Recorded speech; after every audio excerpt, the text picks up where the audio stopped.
Hey, how we doing, everybody? Today I want to talk about that vVO2 max test we did yesterday. You probably, hopefully, remember me saying that vVO2 max is the pace that you can run for about 6 minutes. So we did a 6-minute test to see how far you can go. I want to dig a little bit more deeply into that and let you know exactly physiologically what's going on, so you know why we're doing what we're doing. Your ability to race depends largely on how much oxygen you can deliver to the muscles that are working in your body. VO2 max actually stands for the maximum volume of oxygen consumed per minute. The more oxygen you can consume, the better you're going to run. You can think about it like this. When you breathe in, oxygen travels down deep into your lungs where it's picked up by capillaries. Then your heart takes that blood and pumps it out to your working muscles, which use the oxygen to break down the nutrients in the food you've eaten to release energy and turn that energy into something that your body can use. And so basically, it's the lungs, the heart, and the muscles that are responsible for your VO2 max. Now, a lot of people think you can train your lungs to take in more oxygen. That is untrue.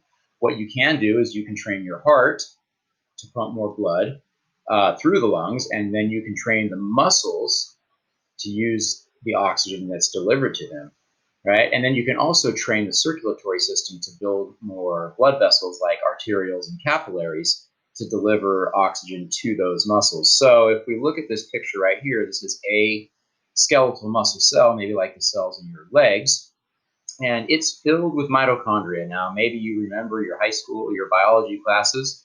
Mitochondria are the powerhouse of the cell. They're responsible for making a molecule called ATP. And ATP is what your muscles are going to use for energy. The more oxygen you give these mitochondria, the more ATP they can make.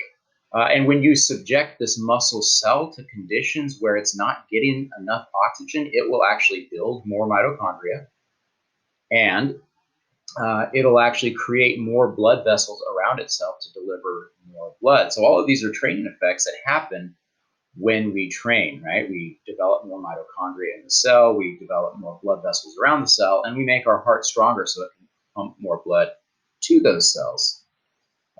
So is the ability to consume oxygen the only thing that's important? No, of course it's not. We have a picture of a cross-country skier here. And cross-country skiers are widely recognized as the athletes who have the highest VO2 max of any athletes. And if you took this guy here and you put him into a race, he would probably do okay, but he probably wouldn't win against a well-trained, experienced runner, because the well-trained, experienced runner has practiced the skill of running at race pace, whereas the skier has practiced the skill of skiing. And the skier's muscles would be adapted to the skiing motion, whereas the runner's muscles would be very efficient at the running motion. So the skier might use a lot of oxygen, but a lot of that energy might go to waste because he's being inefficient.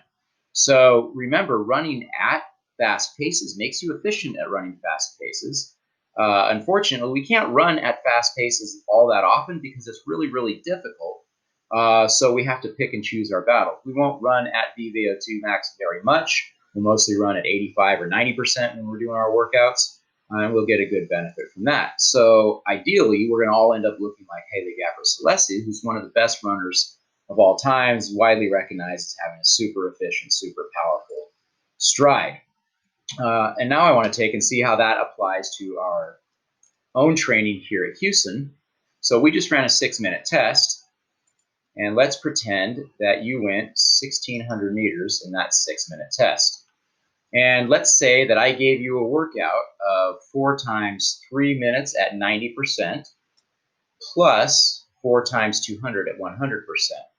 So on those 3-minute intervals, if we go on across to the 3-minute line, you'd see that you at 90% of vVO2 max, you would cover about 720 meters. You would do that in 3 minutes. You would jog easily for 1 minute, probably back to the starting line again, and then you would do that again. You do that a total of 4 times.